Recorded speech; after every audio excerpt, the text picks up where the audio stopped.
Sa batuhan naman ng diversion tactics, sinabi ni Vice President Sara Duterte na tabla lang sila ng mga Marcos.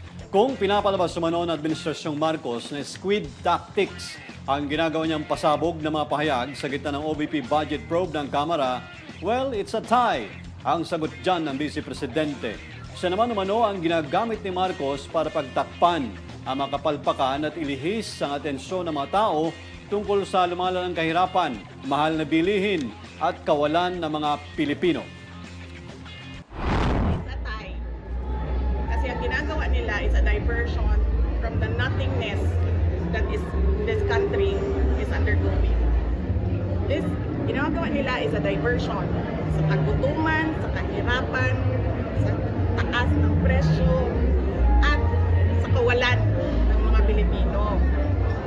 Ginagawa nila yung diversion, gagawin ko din kung ano yung ginagawa nyo. Di ba? But the inflation rate Wala. is bumababa. Talo na kayo.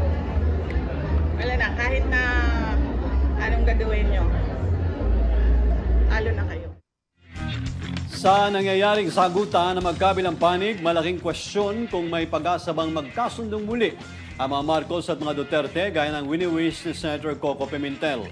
Sa isang panayam na hiling ng senador na sana'y mayroong mamagitan sa dalawa na pwede mag-referee at maging tulay para magkaintindihan ang magkabilang panig. Pero may duda na agad si Pimentel na mukhang mahihirapan ang magiging mediator dahil masyado nang lumaki ang agwat sa pagitan ng Pangulo at Pangalawang Pangulo.